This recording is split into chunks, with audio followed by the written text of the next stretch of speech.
فأعوذ باللہ من الشیطان الرجیم بسم اللہ الرحمن الرحیم لا اقسم بیوم القیامہ ولا اقسم بالنفس اللوامہ ایحسب الانسان ان لن نجمع عظامہ صدق اللہ مولانا العظیم وبلغنا رسولہ النبی الکریم الامین ونحن علی ذالک لمن الشاہدین والشاکرین والحمد للہ رب العالمین رب اشرح لی صدری ویسر لی امری واحلل عقدۃ من لسانی یفقہوا قولی اللہم ارنا الحق حقا وارزقنا اتباعہ وارنا الباطل باطلا وارزقنا اجتنابہ اللہم ارنا الاشیاء کما ہی ان اللہ وملائکتہ یصلون علی النبی یا ایہا الذین آمنوا صلوا علیہ وسلموا تسلیما اللہم صل وسلم علی سیدنا و مولانا محمد وعلی آل و اصحاب سیدنا و مولانا محمد وبارک وسلم وصلی علیہ الصلاۃ والسلام علیک یا رسول اللہ وعلی آلک و اصحابک یا حبیب اللہ الصلاۃ والسلام علیک یا شفیع المذنبین وعلی آلک و اصحابک یا رحمۃ للعالمین۔ انتہائی عزت و احترام کے لائق حضرت علامہ جواد احمد عباسی صاحب خطیب جامع مسجد حاضہ، انتہائی عزت و احترام کے لائق جناب حافظ محمد اکرم صاحب،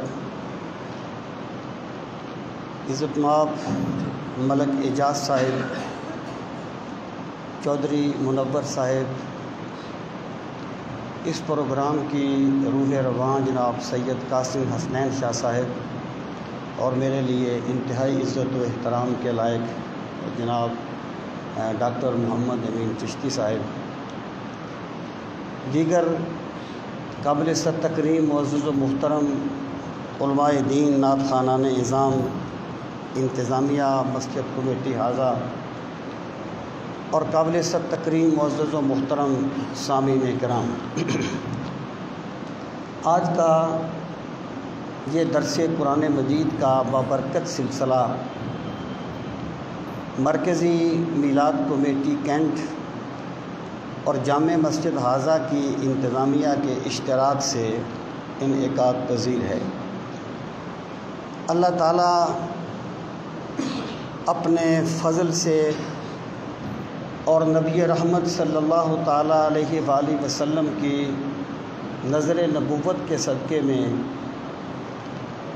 اس پروگرام کو اپنی بارگاہ عالی میں شرف و قبولیت عطا فرمائے، اور جن دوستوں نے اس کے انعقاد میں جس بھی طرح کوشش کی، اللہ تعالیٰ سب کی چاکری کو شرف و قبولیت عطا فرمائے، اور جتنے بھی احباب یہاں تشریف لائے، اللہ تعالیٰ سب کی حاضری کو شرف قبولیت عطا فرمائے، اور اللہ تعالیٰ سب کو اپنے درد کی دولت نصیب فرمائے۔ جو آیات طیبات میں آج کے اس درس میں جن پر گفتگو کرنا چاہتا ہوں وہ سورہ القیامہ کی ابتدائی آیات ہیں۔ قیامت کا عقیدہ ایک ایسا اہم عقیدہ ہے کہ جس بندے کے سامنے قیامت کی حاضری کا تصور ہوتا ہے، ایک دن میں نے مر جانا ہے اور پھر میں نے اپنے رب کے حضور حاضر ہونا ہے اور میرا خدا مجھ سے پوچھے گا، شاہ صاحب خوش آمدید، میرا خدا مجھ سے پوچھے گا۔ تو جس بندے کے دل میں قیامت کا عقیدہ پختہ ہو جائے اس بندے کی زندگی سے گناہ ختم ہو جاتا ہے۔ اور یہود میں جو بگاڑ آیا تھا اس کا ایک مرکزی سبب یہ تھا کہ انہوں نے عقیدہ قیامت کو مسخ کر دیا تھا۔ انہوں نے یہ نظریہ بنا لیا تھا کہ ہم بڑے مقدس خاندان سے ہیں، اول تو ہم دوزخ میں جا ہی نہیں سکتے، اگر چلے بھی گئے تو چند دن کے لیے جائیں گے ورنہ جنت ہماری منتظر ہے۔ جب آخرت کے عقیدے میں بگاڑ آ جائے پھر لوگوں کو بگڑنے سے کوئی نہیں بچا سکتا۔ یہ عقیدہ اتنا اہم ہے کہ قرآن مجید کا کوئی صفحہ آپ کو ایسا نہیں ملے گا جس پہ میرے رب نے عقیدہ قیامت کا تذکرہ نہ کیا ہو۔ سامعین محترم، جتنا وقت ہے میرے پاس انشاءاللہ میں اختصار سے چلوں گا اور کوشش کروں گا کہ اس کا پہلا رکوع میں پڑھوں۔ اللہ رب العزت نے ارشاد فرمایا، لا اقسم بیوم القیامہ۔ یہ جو لا کا لفظ ہے نا، ویسے یہ نفی کے لیے آتا ہے، عموماً جیسے آپ یہ کہنا چاہتے ہیں جی وہ وہاں نہیں جاتا ہے، آپ کہیں گے لا یذهب۔ لیکن کبھی کبھی لا کا جو لفظ ہے یہ مخاطب کی سوچ کی نفی کے لیے آتا ہے، اس کا تعلق ما بعد فعل کے ساتھ نہیں ہوتا، اس کا تعلق مخاطب کی سوچ کے ساتھ ہوتا ہے۔ مثلا ایک بندہ یہ کہتا ہے کہ بھئی یہ جو بندہ ہے نا یہ ویسے تو بڑا صالح بن کے رہتا ہے، بڑا اپنے آپ کو نیک شو کرتا ہے، لیکن جب وہاں مجرا ہوگا نا تو یہ وہاں ضرور جائے گا۔ جب وہ بندہ اسے ملتا ہے نا وہ کہتا ہے لا اذهب، نہیں میں وہاں نہیں جاؤں گا۔ یعنی لا جو ہے نا، لا یہ مخاطب کے ذہن کی نفی کرنے کے لیے آتا ہے، اس کے بعد کبھی لا انڈرسٹوڈ ہوتا ہے کبھی نہیں ہوتا، یہ کلام کا سیاق اس کا فیصلہ کرتا ہے۔ وہ لوگ یہ کہتے تھے، قیامت کے بارے میں مختلف ان کے عقیدے تھے۔ کچھ کہتے تھے کہ مشرکین کبھی قیامت کا انکار کرتے تھے، کبھی کہتے تھے کہ قیامت آ بھی گئی تو ہمارے بت ہمیں بخشوا دیں گے۔ یہود نے ویسے ہی عقیدہ آخرت کو مسخ کر دیا تھا۔ اللہ پاک فرماتا ہے لا، یہ جو تمہارا خیال ہے نا کہ قیامت نہیں آئے گی، قیامت نہیں آئے گی، تمہارا جو خیال ہے لا یہ غلط ہے، ایسا نہیں ہے۔ اقسم بیوم القیامہ، میں قسم کھاتا ہوں قیامت کے دن کی، میں قسم کھاتا ہوں قیامت کے دن کی۔ مراد یہ ہے کہ اللہ تعالیٰ قیامت کے وہ مؤکد کرنے کے لیے یہ فرماتا ہے کہ میں قیامت کے دن کی قسم کھاتا ہوں۔ اور اللہ تعالیٰ جو مختلف چیزوں کی قسم کھاتا ہے، والشمس وضحاها والقمر اذا تلاها، اور بہت سی قسمیں ہیں، تو یہ قسمیں ان کے تقدس کی وجہ سے نہیں ہوتی کہ وہ بڑی مقدس چیزیں ہیں اللہ قسمیں کھاتا ہے۔ قسم مقدس کی چیز کی بھی کھائی جاتی ہے، مقدس چیز کی، اور کبھی کبھی قسم کو مقسم علیہ پر دلیل بھی بنایا جاتا ہے، یعنی جس پر قسم کھائی جاتی ہے اس پر دلیل بھی بنایا جاتا ہے۔ اس جملے کا مطلب یہ ہے کہ میں قیامت کے دن کی قسم کھاتا ہوں، کیونکہ قیامت کو برپا کرنا یہ میری ربوبیت کا تقاضا ہے۔ اگر مر کے سارے ختم ہو گئے پھر تو میرا یہ عدل ختم ہو گیا، پھر تو میرا انصاف ختم ہو گیا۔ تو قیامت کو برپا کرنا یہ میرے نظام ربوبیت کا تقاضا ہے، میں اس کی قسم کھاتا ہوں۔ آگے فرمایا وَلَا أُقْسِمُ بِالنَّفْسِ اللَّوَّامَةِ، اور یہ وہی اسلوب ہے، نہیں جو تمہارا خیال ہے نا قیامت نہیں آئے گی، یہ غلط ہے، لا ایسا نہیں ہے۔ اقسم بالنفس اللوامہ، میں قسم کھاتا ہوں نفس لوامہ کی۔ یہ نفس لوامہ کیا ہے اور اس کا وقوع قیامت کے ساتھ کیا تعلق ہے، اس پہ غور کرو۔ انسان کا جو نفس ہے نا، انسان میں نفس تین نہیں ہوتے، لیکن نفس کی تین حالتیں ہوتی ہیں۔ ایک نفس کی حالت وہ جب بندے نے عبادات کو ترک کر دیا، سرکشی میں ڈوب گیا، گناہوں میں لذت محسوس کرتا ہے، تو اس کا نفس اسے برائی کا حکم دیتا ہے، اسے نفس امارہ کہا جاتا ہے۔ ان النفس لامارۃ بالسوء۔ اور اگر بندہ کوشش کرے، اپنے نفس کو سدھارنے کی کوشش کرے، جیسے میٹرک کرنے کے لیے 10 سال کھپنا پڑتا ہے نا، تو نفس کو مسلمان کرنے کے لیے بھی کوشش کرنی پڑتی ہے۔ اللہ اللہ کرتے کرتے ہو نظر آیا مجھے، اور ہو میں جب میں گم ہوا پھر تو نظر آیا مجھے۔ یہ اللہ کے قرب کے جو منزلیں ہیں نا، یہ خوش فہمیوں سے طے نہیں ہوتی، یہ بڑے بڑے دعووں سے طے نہیں ہوتی، اس کے لیے بھی بہت کچھ کرنا پڑتا ہے۔ اور بندہ کیا کر سکتا ہے اگر میرے رب کی نظر محبت نہ ہو؟ جب بندہ مانگتا ہے تو میرا رب اسے دے دیتا ہے، اور پھر وہ دستگیری بھی فرماتا ہے۔ تو یہ نفس امارہ ہے۔ جب بندہ کوشش کرتا ہے، دیکھیں اقبال نے کہا تھا اسرار خودی میں، وہ جو نفس کی تربیت کے مراحل بیان کرتے ہیں اقبال، اس میں ایک جگہ پر کہتے ہیں کہ در اطاعت کوش اے غفلت شعار، در اطاعت کوش اے غفلت شعار، می شود از جبر پیدا اختیار۔ اے بندے اللہ کی بندگی میں کوشش کیا کر، تیرا جی نہ بھی چاہے نا تلاوت کرنے کو پھر بھی کیا کر، تیرا جی نہ بھی چاہے نماز پڑھنے کو پھر بھی سجدے کیا کر۔ اللہ کا ضابطہ ہے، یہاں جبر سے اختیار پیدا ہوتا ہے۔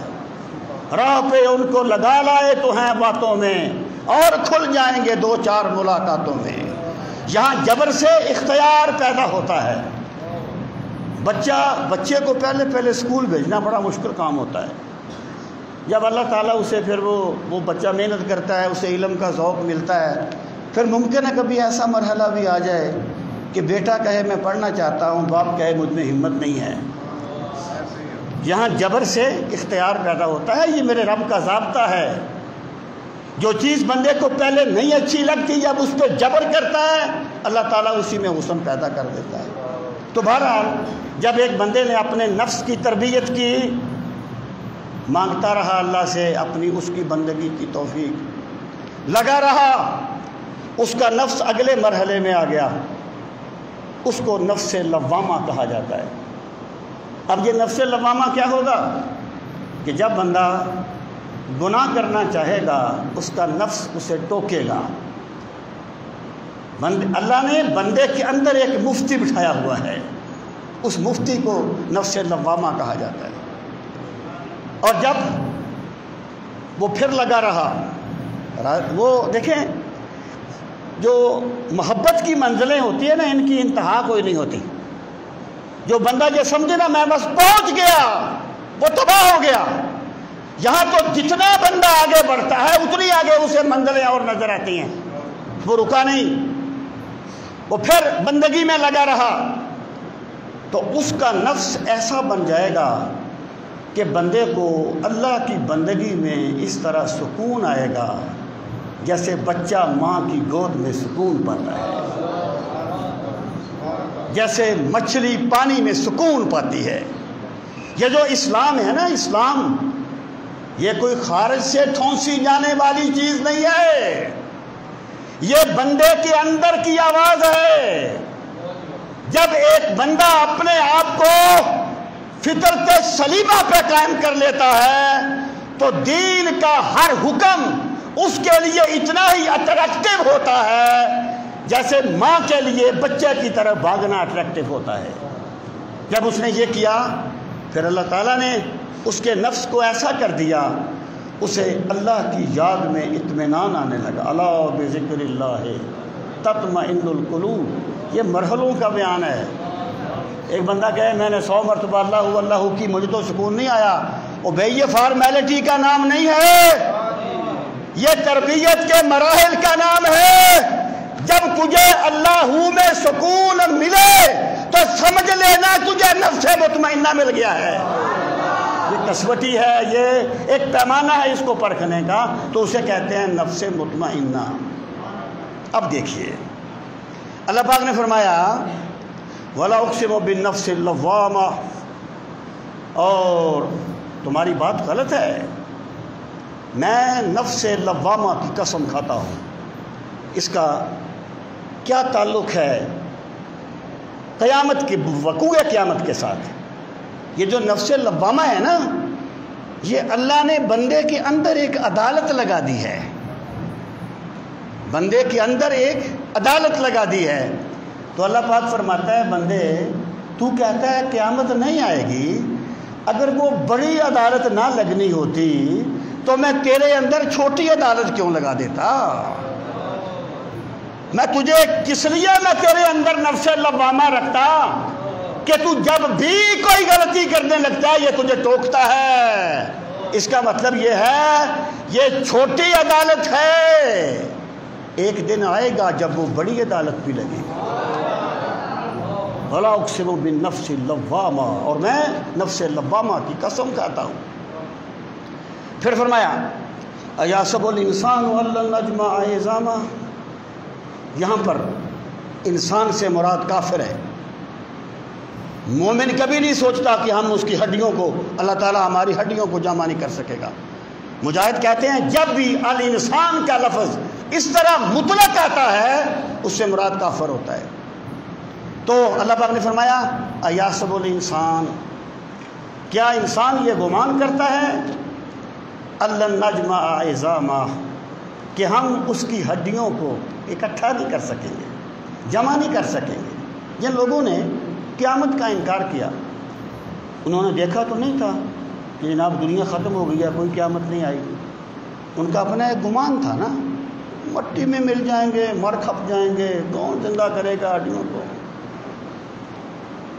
قیامت کا انکار دراصل قدرت الہی کا انکار ہے،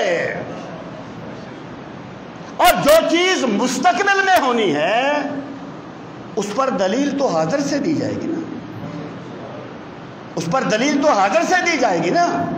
ایک بندے کا دوست اگر کہے جب مجھ پہ فلاں وقت آئے گا تو کیا تم میری مدد کرو گے؟ وہ کہے گا کروں گا۔ وہ کہے گا یار کچھ دلیل چاہیے، دل نہیں مانتا، تو بندہ کوئی ماضی کی دلیل ہی دے گا نا کہ کیا فلاں وقت میں نے تیرے ساتھ نہیں میں کھڑا ہو گیا تھا، فلاں وقت میں نے ساتھ نہیں دیا تھا۔ اللہ پاک فرماتا ہے قال من یحیی العظام وہی رمیم، وہ کہتے ہیں کہ ہڈیوں کو کون زندہ کرے گا جب وہ مٹی میں مل جائیں گی؟ قل یحییھا الذی انشأھا اول مرہ، کہہ دیجئے جس خدا نے انہیں پہلی مرتبہ بنایا تھا وہ دوبارہ بھی بنا سکتا ہے۔ جو خدا قطرہ آب سے انسان بناتا ہے وہ قطرہ خاک سے بھی انسان بنا سکتا ہے۔ اللہ پاک فرماتا ہے، وہ کہتا ہے ایحسب الانسان ان لن نجمع عظامہ، کیا وہ یہ گمان کرتا ہے ہم اس کی ہڈیوں کو جمع نہیں کر سکیں گے؟ بلا قادرین علی ان نسوی بنانا، کیوں نہیں؟ اللہ تعالیٰ نے قیامت کے اس بات کے لیے ہمیشہ اپنی قدرت کو بیان کیا ہے، اپنی قدرت کو بیان کیا ہے۔ فرمایا کیوں نہیں؟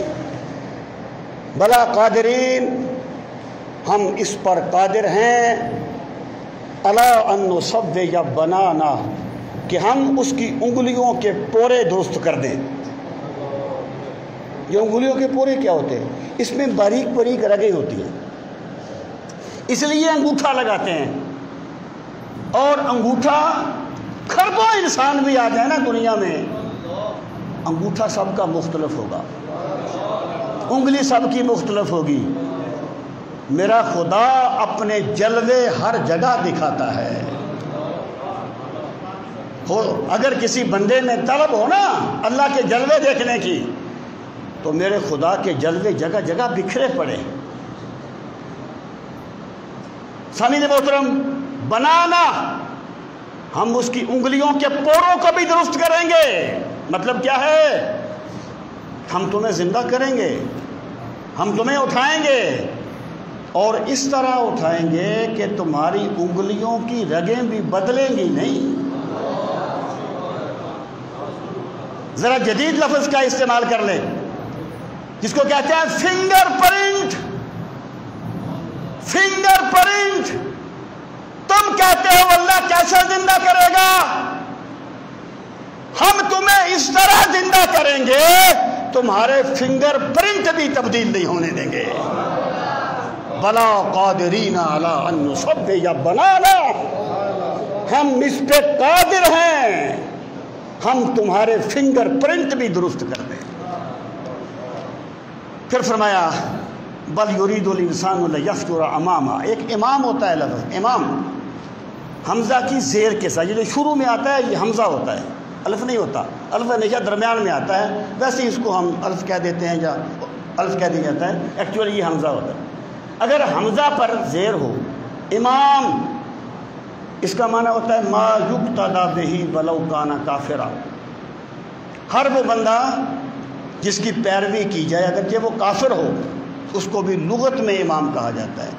فقاتلوا ائمۃ الکفر، کفر کے اماموں سے لڑو، مطلب کیا ہے؟ ان کے سر بناؤ۔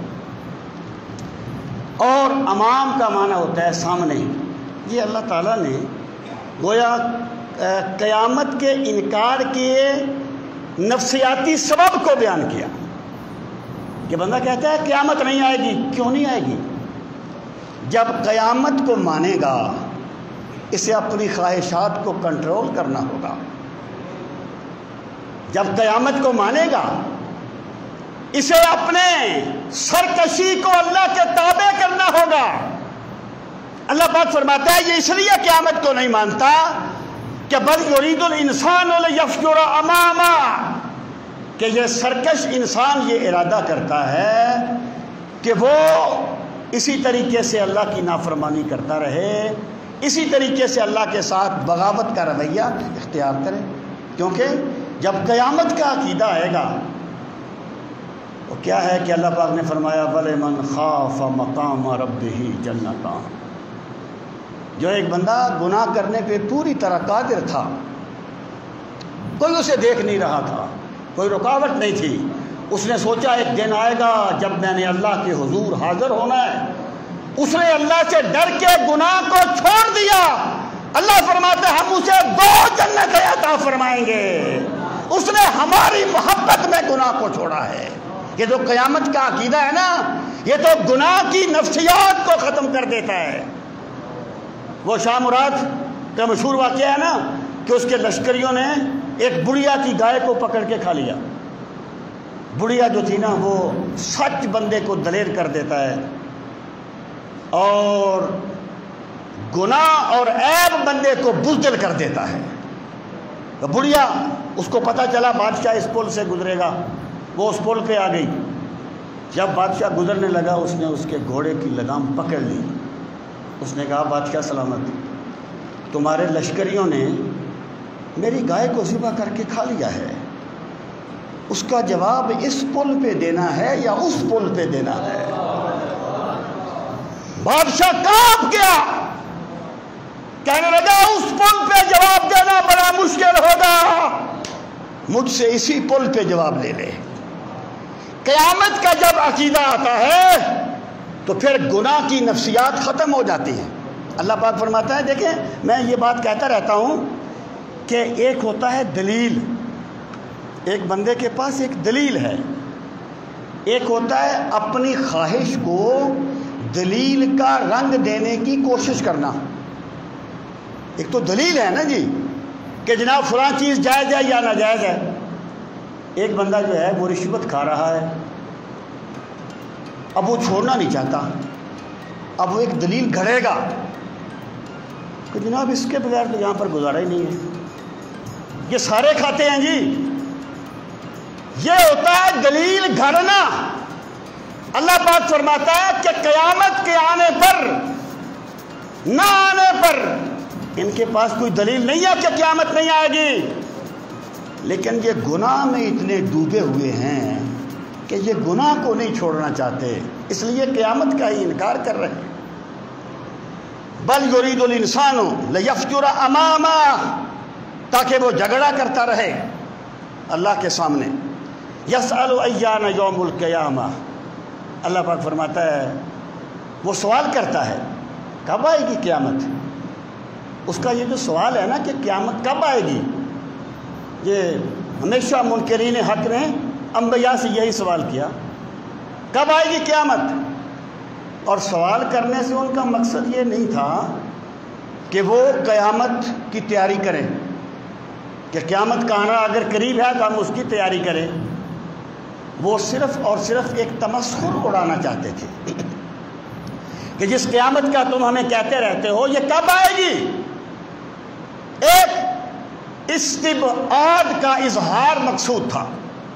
اب دیکھیے ایک بات یاد رکھیں، اللہ تعالیٰ کے انبیاء دنیا میں قیامت کا وقت بتانے کے لیے نہیں آئے تھے۔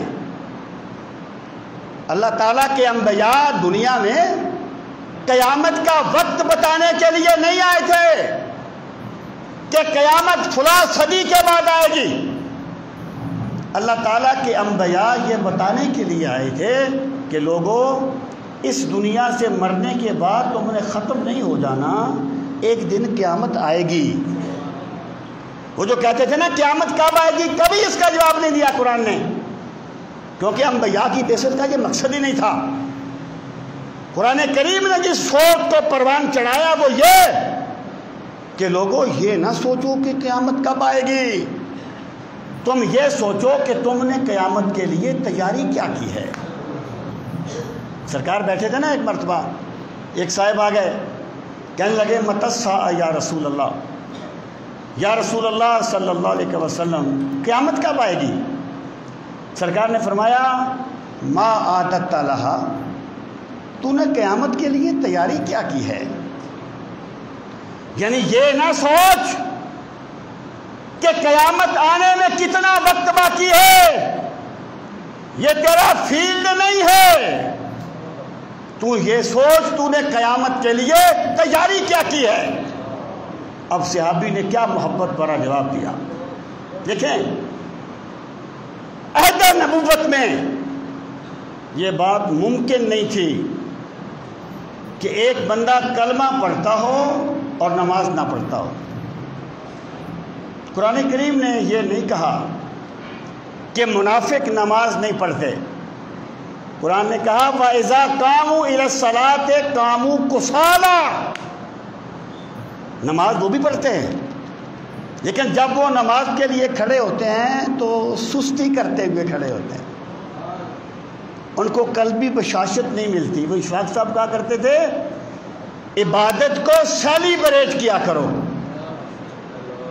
جیسے تم جب کرکٹ کا میچ دیکھنے کے لیے کرکٹ کے شوقین جاتے ہیں نا تو بوجھل دل کے ساتھ نہیں جاتے، خوشی کے ساتھ جاتے ہیں، سیلیبریٹ کرتے ہوئے جاتے ہیں۔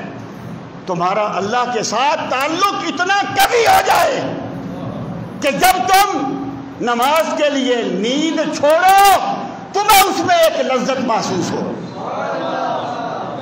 اس صحابی نے کہا یا رسول اللہ صلی اللہ علیہ وسلم ما عادت لها من کثیر صوم و صلاۃ، یا رسول اللہ کچھ نمازیں اور روزے تو زیادہ نہیں ہیں، نماز کبھی نہیں چھوڑی۔ یہ ہو نہیں سکتا تھا کہ کلمہ پڑھتا ہو اور نماز نہ پڑھتا ہو، نمازیں اور روزے زیادہ نہیں ہیں، ولیکن انی احب اللہ ورسولہ۔ صحابہ کرام کا ایمان یہ تھا کہ بخشش کی امید ہماری عبادات نہیں ہے، مدنی کریم سے محبت کا تعلق ہے۔ ما عادت لها من کثیر صوم ولا صلاۃ ولکن انی احب اللہ ورسولہ، لیکن میں اللہ سے محبت کرتا ہوں، میں اللہ کے رسول سے محبت کرتا ہوں۔ صحابہ کہتے ہیں جب اس نے یہ کہا نا، پھر سرکار نے ایک جملہ فرمایا، المرء مع من احب، بندہ قیامت کے دن اسی کے ساتھ ہوگا جس سے وہ محبت کرتا ہے۔ گویا سرکار نے فرما دیا اگر تو مجھ سے محبت کرتا ہے نا تو میں تمہیں قیامت کے دن چھوڑ نہیں دوں گا، تمہیں اپنی معیت نصیب کروں گا۔ تو صحابہ کہتے ہیں ہمیں یہ بات سن کے اتنی خوشی ہوئی جتنی خوشی اسلام لانے کے بعد کبھی نہیں ہوئی تھی۔ تو انہوں نے کیا کہا؟ ان کا سوال یہ تھا، اللہ پاک فرماتا ہے کہ یسأل ایان یوم القیامہ، وہ کہتا ہے قیامت کب آئے گی؟ اب اللہ پاک نے یہ نہیں فرمایا کہ قیامت کب آئے گی، یہ کب آنا جو ہے نا یہ تیرا میرا کب نہیں ہے۔ اللہ پاک نے فرمایا فَإِذَا بَرِقَ الْبَصَرُ، جب نظریں چندیا جائیں گی، وَخَسَفَ الْقَمَرُ، چاند بے نور ہو جائے گا، وَجُمِعَ الشَّمْسُ وَالْقَمَرُ، اور سورج اور چاند آپس میں ٹکرا جائیں گے۔ جس خدا نے سورج کو نور دیا ہے وہ چھین لے گا۔ احوال قیامت کو بیان کیا، مطلب یہ ہے لوگوں اس بات میں نہ الجھا کرو کہ قیامت کب آئے گی، قیامت کی ہولناکیوں کو یاد کیا کرو اور اپنی بخشش کے سامان میں کوشاں رہا کرو۔ وَجُمِعَ الشَّمْسُ وَالْقَمَرُ، اور اللہ تعالیٰ سورج اور چاند کو اکٹھا کر دے گا۔ یقول الانسان یومئذ این المفر، دیکھیں اللہ تعالیٰ امان دے بہت شدید زلزلہ آ جائے، بندہ بھاگے گا نا اضطراری طور پر، لیکن ادھر سے بھاگے گا تو ممکن ہے اگلی دیوار گر جائے، ممکن ہے دیوار پھٹ جائے، بندہ کہے گا میں کہاں جاؤں؟ اللہ فرماتا ہے انسان اتنا بے بس ہوگا وہ کہے گا کہ یقول الانسان یومئذ این المفر، یہ مفر وہ پناہ لینے کی، بھاگنے کی جگہ، جہاں بندہ بھاگ کے پناہ لے، وہ کیا اعلیٰ حضرت کا شعر ہے، بخدا خدا کا یہی ہے در نہیں اور کوئی مفر مکر، بخدا خدا کا یہی ہے در نہیں اور کوئی مفر مکر، مفر بھاگنے بھاگ کر پناہ لینے کی جگہ، اور مکر قرار کی جگہ، بخدا خدا کا یہی ہے در نہیں اور کوئی مفر مکر، جو وہاں بھی ہو یہیں آ کے ہو، جو یہاں نہیں تو وہاں نہیں۔ جو در مصطفیٰ تک نہیں پہنچا وہ در خدا تک نہیں پہنچ سکتا، خدا اس کا نہیں ہوتا، خدا کا وہ نہیں ہوتا جسے ہونا نہیں آتا تمہارا یا رسول اللہ۔ تو یہ مفر ہے، یقول الانسان یومئذ این المفر، بندہ کہے گا آج وہ بھاگ کر پناہ لینے کی جگہ کدھر ہے؟ اللہ پاک فرمائے گا کلا لا وزر، آج کوئی تیرے لیے پناہ گاہ نہیں ہے، الی ربک یومئذ المستقر، آج تجھے پناہ تیرے رب کی بارگاہ میں ہی ملے گی۔ چور حاکم سے چھپا کرتے ہیں حاکم کے خلاف، چور حاکم سے چھپا کرتے ہیں حاکم کے خلاف، چور حاکم سے چھپا کرتے ہیں حاکم کے خلاف، تیرے دامن میں چھپے چور انوکھا تیرا۔ آج اگر پناہ ملے گی نا تو اللہ کے بارگاہ میں ملے گی، اس کے ذات کے سوا تمہیں اللہ سے بھاگ کر نہ جاؤ، اللہ کی بارگاہ میں ہی تمہیں پناہ ملے گی۔ اب اللہ پاک فرماتا ہے اس دن کیا ہوگا لوگوں، قیامت کے دن یُنَبَّأُ الْإِنسَانُ یَوْمَئِذٍ بِمَا قَدَّمَ وَأَخَّرَ، اس دن انسان کو بتا دیا جائے گا جو کچھ اس نے آگے بھیجا تھا اور جو کچھ اس نے پیچھے چھوڑا تھا۔ یعنی جب وہ دنیا چھوڑ کے اللہ کی بارگاہ میں گیا تھا، اس جہان میں چلا گیا تھا، تو اس نے وہاں جانے سے پہلے کیا نیکیاں بھیجی تھیں اور پیچھے کیا چھوڑ کے آیا تھا۔ یہ جو اخرہ ہے نا، یہ ہے ایصال ثواب پر دلیل کہ اگر مرنے کے وقت نامہ یا مال بند ہو گیا، کوئی نیکی اس میں داخل نہیں ہوگی، پھر مجھے بتایا جائے اخرہ یہ کیا ہے جو اس نے پیچھے چھوڑا۔ بندہ کوئی صدقہ جاریہ کر گیا، جب تک اس نے ایک مسجد بنا دی، جب تک لوگ اس میں نماز پڑھتے رہیں گے اللہ اسے قبر میں اجر دیتا رہے گا۔ کوئی صدقہ جاریہ اس نے کر دیا، اس دن بندے کا کوئی عمل مخفی نہیں رہے گا۔ جب وہ اللہ کی بارگاہ میں جائے گا، وہ دیکھ لے گا اس نے آگے کیا بھیجا تھا اور پیچھے کیا چھوڑ کے آیا تھا، اس کا ہر عمل اس کے سامنے آ جائے گا۔ اب اللہ پاک فرماتا ہے بل الانسان علی نفسہ بصیرہ، یعنی یہ جو بندہ کہتا ہے نا کہ قیامت کب آئے گی، خیر ہے دیکھا جائے گا جب آئے گی، اللہ فرماتا ہے ہم نے اسے غفلت میں پیدا نہیں کیا تھا، ہم نے تو اس کے اندر ایک مفتی بٹھایا تھا۔ سرکار سے پوچھا نا لوگوں نے کہ حق کیا ہے، فرمایا اپنے دل سے پوچھ لیا کر، اگر تیرے دل کا مفتی اس کی تائید کر دے گا تو وہ بات صحیح ہوگی۔ تو فرمایا کہ بل الانسان علی نفسہ بصیرہ، ہم نے انسان کو اس طرح دنیا میں نہیں بھیجا تھا کہ اسے آخرت کا احساس نہ ہو، ہم نے انسان کو اپنے آپ کو دیکھنے والا بنا دیا تھا۔ یہ جو بصیرہ ہے نا، بصیرہ یہ کہتے ہیں دل کی آنکھ سے دیکھنا، بصیرت۔ ایک بصارت ہوتا ہے مادی آنکھ سے دیکھنا، ایک بصیرت ہے دل کی آنکھ سے دیکھنا۔ وہ اقبال عظیم نبی نے شاعر تھے، ان کا شعر ہے کہ بصارت کھو گئی لیکن بصیرت تو سلامت ہے، بصارت کھو گئی لیکن بصیرت تو سلامت ہے، مدینہ ہم نے دیکھا ہے مگر نادیدہ نادیدہ، اور کسی کے ہاتھ نے مجھ کو سہارا دے دیا، ورنہ کہاں میں اور کہاں یہ راستے پیچیدہ پیچیدہ۔ تو بل الانسان علی نفسہ بصیرہ، کہ ہم نے انسان کے اندر ایک آنکھ پیدا کر دی تھی کہ تو اپنی غلطیوں کو دیکھ۔ یہ اسی نفس لوامہ کی گویا کہ ایک تعبیر ہے۔ وہ کیا ہوتا تھا؟ بل الانسان علی نفسہ بصیرہ ولو القی معاذیرہ، اگرچہ وہ بہانے تراشتا رہے۔ مطلب کیا ہے کہ وہ جب بھی غلطی کرنے لگتا ہے تو اس کا ضمیر اسے ٹوکتا ہے۔ دیکھیں یہ حدیث مبارکہ میں اکثر سناتا رہتا ہوں، اللہ نے بندے کو زبان دیا بڑا بولتا ہے، اللہ نے بندے کو دماغ دیا ہے بڑا سوچتا ہے، ناجائز کو جائز ثابت کر دیتا ہے، جائز کو ناجائز ثابت کر دیتا ہے۔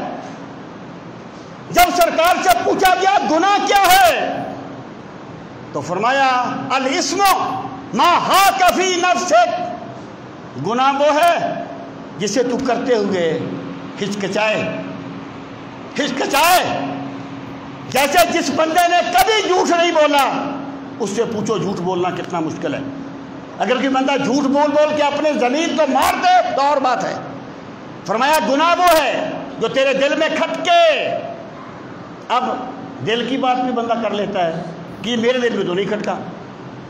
اگلا جملہ فرمایا وَكَرِهْتَ أَن يَطَّلِعَ عَلَيْهِ النَّاسُ، اور تو اس چیز کو پسند نہ کرے کہ لوگوں کو اس کا علم ہو۔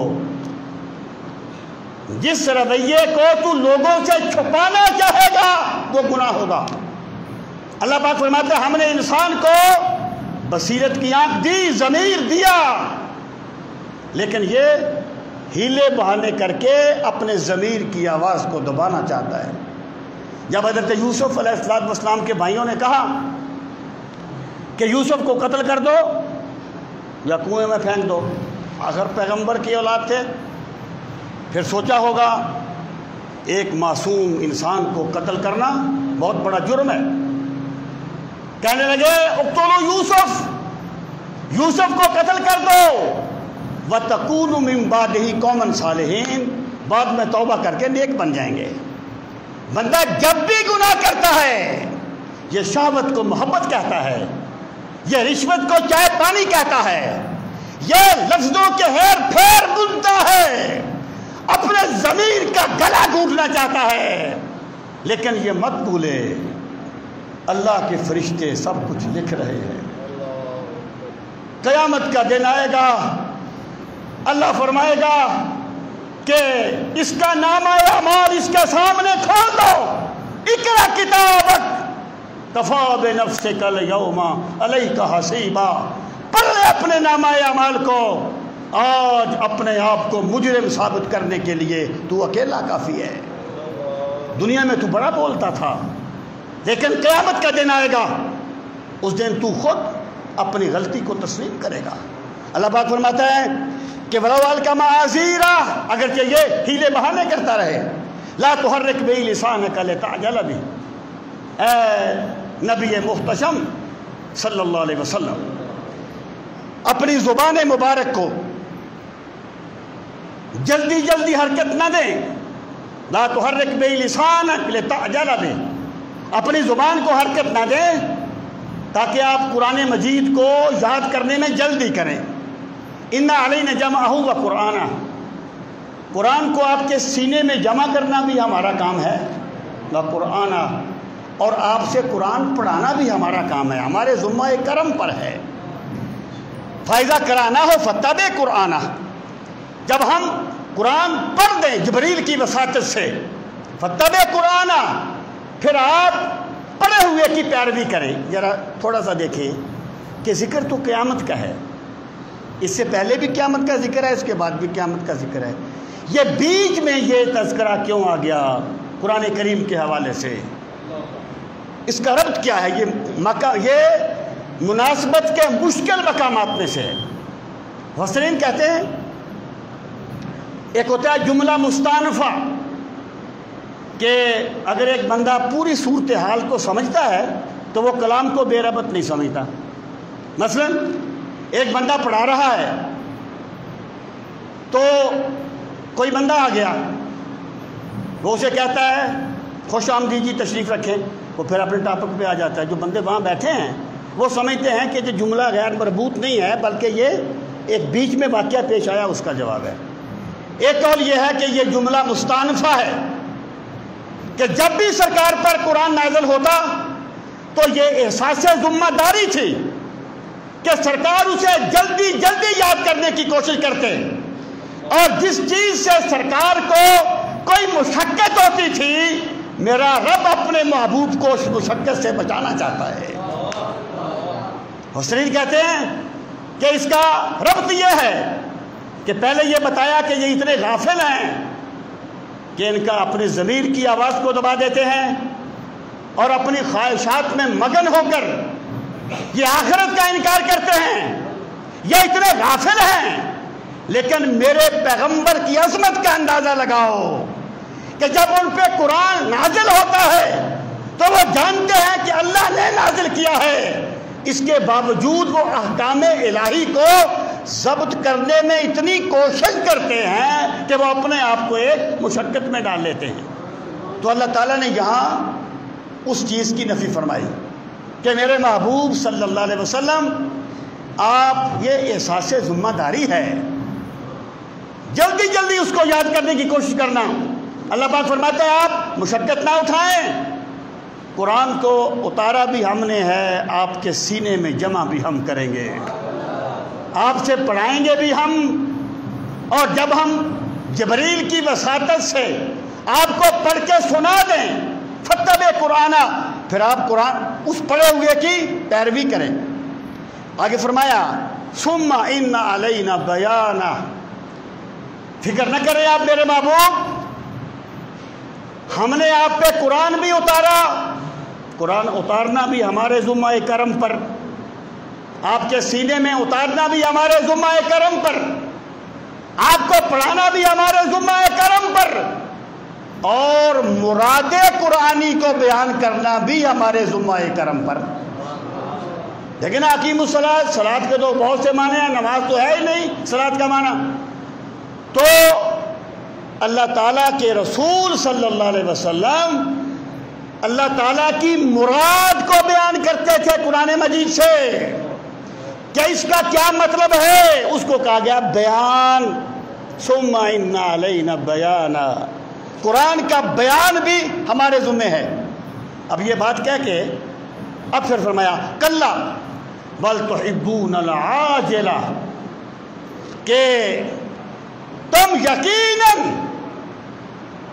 اس لیے قیامت کا انکار کرتے ہو کہ تم جلدی مل جانے والی چیز سے محبت کرتے ہو۔ یہ ایک انسانی جبلت ہے کہ نو نکت نہ 13 ادار، بندہ ہمیشہ جلدی کو پسند کرتا ہے۔ عاجلہ کیا ہے؟ دنیا جو بندے کے سامنے ہے۔ کلا بل تحبون العاجلہ، کہ تم دنیا پر کانے ہو کے بیٹھ گئے ہو جلدی ملنے والی چیز کو۔ دیکھیں جو گناہ ہوتا ہے نا، گناہ اس کی لذت بہت جلدی ملتی ہے اور پھر ذلت بن جاتی ہے۔ نیکی کی لذت بڑی آہستہ آہستہ ملتی ہے اور پھر سکون سرمدی دے دیتی ہے۔ یہ سجدوں کی حلاوتیں، یہ ذوق ایسے مل جائے گا، آواز کا ذوق ایسے پھڑکا دے گا بندے کو، لیکن سجدوں کی حلاوتیں پانے کے لیے اللہ سے مانگنا پڑے گا۔ یہ جلدی مل جاتی ہے، بندہ جلدی ملنے والی چیز کو پسند کرتا ہے۔ وَتَذَرُونَ الْآخِرَةَ، اور تم بعد میں آنے والی چیز کو بھول جاتے ہو، کہتے ہو یار کماؤ دنیا، دیکھا جائے گا بعد میں، اے جہان میٹھا تے اگلا کہیں ڈٹھا، یہ انسان کی نفسیات ہے۔ فرمایا لیکن یاد رکھو کیا ہوگا، وجوہ یومئذ ناظرہ، اگر تمہاری زندگی میری بندگی میں گزر گئی نا، پھر جب تم قیامت کے دن زندہ کیے جاؤ گے تو تمہارے چہرے تر و تازہ ہوں گے، ایمان کا نور تمہارے چہروں پر درخشاں ہوگا، اور عبادت کا نور یہاں بھی بتا دیتا ہے کہ بندے کی راتیں کیسے گزرتی ہیں۔ تو فرمایا وجوہ یومئذ ناظرہ الی ربہا ناظرہ، اور وہ جو چہرے ہوں گے نا وہ اپنے رب کا دیدار کرنے والے ہوں گے۔ ناظرہ زوئے سے دیکھنے والے، یعنی اگر تم دنیا میں میری بندگی کرو گے، میرے احکامات کی پیروی کرو گے، تو پھر میں تمہیں قیامت میں اپنا دیدار بھی نصیب فرماؤں گا۔ صحابہ فرماتے ہیں جب اہل جنت جنت میں چلے جائیں گے تو اللہ کی طرف سے آواز آئے گی کہ اے اہل جنت، کیا تمہیں وہ سب کچھ مل گیا جس کا میں نے وعدہ کیا تھا؟ تو کہیں گے پروردگار تو نے کرم کی انتہا کر دی، تو نے عنایات کی انتہا کر دی۔ اللہ فرمائے گا ہم تمہیں ایک اور نعمت دینے والے ہیں۔ وہ کہیں گے کہ اب ہمیں کون سی نعمت ملے گی؟ سب کچھ تو مل گیا۔ پھر اللہ پردہ ہٹا دے گا، اہل جنت اللہ کا دیدار کریں گے اور اللہ تعالیٰ اہل جنت کے چہروں پر نظر ربوبیت فرمائے گا۔ وہ خدا کو دیکھ کے مسکرائیں گے اور خدا ان کو دیکھ کے مسکرائے گا۔ للذین احسنوا الحسنی وزیادہ، دنیا میں جو نیکی اختیار کریں گے اللہ فرماتے ہیں ہم انہیں حسنہ دیں گے، وزیادہ، اور حسنہ ہی نہیں ہم انہیں اور بھی عطا فرمائیں گے۔ تو یہ وجوہ یومئذ ناظرۃ الی ربہا ناظرہ، ووجوہ یومئذ باسرہ، اور لوگوں قیامت کے دن یہاں تو میک اپ سے بھی مکروہ چہرے اچھے لگنے لگ جاتے ہیں نا، قیامت کے دن صرف ایمان بتائے گا اس کے چہرے کیسے ہوں گے۔ وہ جو اللہ نے کہا یعرف المجرمون بسیماہم، مجرم ان کے چہروں سے پہچانے جائیں گے، اور ایمان والوں کے چہرے بتائیں گے کہ یہ اپنے رب کی محبت میں زندگی بسر کر کے آنے والے ہیں۔ تو فرمایا وجوہ یومئذ باسرہ، ان کے مقابلے میں کچھ چہرے بگڑے ہوئے ہوں گے، ان پر نحوست برس رہی ہوگی۔ تظن ان یفعل بها فاقرہ، وہ بندہ یہ گمان کرے گا کہ میرے ساتھ کمر توڑ معاملہ کیا جائے گا، اسے وہ کہے گا، وہ سمجھ جائے گا اب میری خیر نہیں۔ اللہ فرماتا ہے کلا اذا بلغت التراقیہ، اے قیامت کو بھولنے والو، ہاں یاد رکھو، اذا بلغت التراقیہ، کہ جب جان ہنسلی تک پہنچ جائے گی، وقیل من راک، کہا جائے گا کوئی ہے جھاڑ پھونک کرنے والا۔ یعنی ایک وقت آتا ہے نا جب ڈاکٹر جواب دے دیتے ہیں، جب طبیب جواب دے دیتے ہیں، پھر کہتے ہیں کسی دم کرنے والے کو بلاؤ۔ اللہ فرمائے گا وہ وقت آئے گا لوگوں جب تمہاری جان ہنسلی تک پہنچے گی، تم دنیا کے ڈاکٹروں سے مایوس ہو جاؤ گے، اور کہا جائے گا من راک، ہے کوئی جھاڑ پھونک کرنے والا۔ وَظَنَّ أَنَّهُ الْفِرَاقُ، اور بندہ یہ سمجھ لے گا اب دنیا سے جدائی کا وقت آ گیا ہے، اب دنیا سے جانے کا وقت آ گیا ہے۔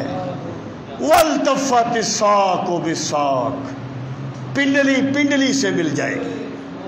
یا تو اس کا مطلب موت کی سختی ہے کہ بندے کا وجود ٹوٹ جائے گا، یا اس سے مراد یہ ہے کہ وہ عالم غیب میں جھانکنے لگ جائے گا۔ ساتھ سے مراد یہ دنیا، اور اگلے ساتھ سے مراد عالم غیب، جو سرکار نے فرمایا اللہ تعالیٰ اپنے بندے کی توبہ اس وقت تک قبول کرتا ہے جب تک وہ آخرت میں جھانک نہیں لیتا۔ جب آخری وقت میں وہ غیب میں جھانک لیتا ہے نا، توبہ کے دروازے بند ہو جاتے ہیں۔ تو یہ ہے وَالْتَفَّتِ السَّاقُ بِالسَّاقِ إِلَىٰ رَبِّكَ يَوْمَئِذٍ الْمَسَاقُ، آج تیرے رب کی بارگاہ میں جانے کا وقت آ گیا ہے، آج تو قیامت کے سفر پہ روانہ ہو گیا ہے۔ اللہ رب العزت ہم سب کو فکر آخرت نصیب فرمائے۔ اللہ تعالیٰ ہمیں خوش فہمیوں کی افیون سے محفوظ رکھے۔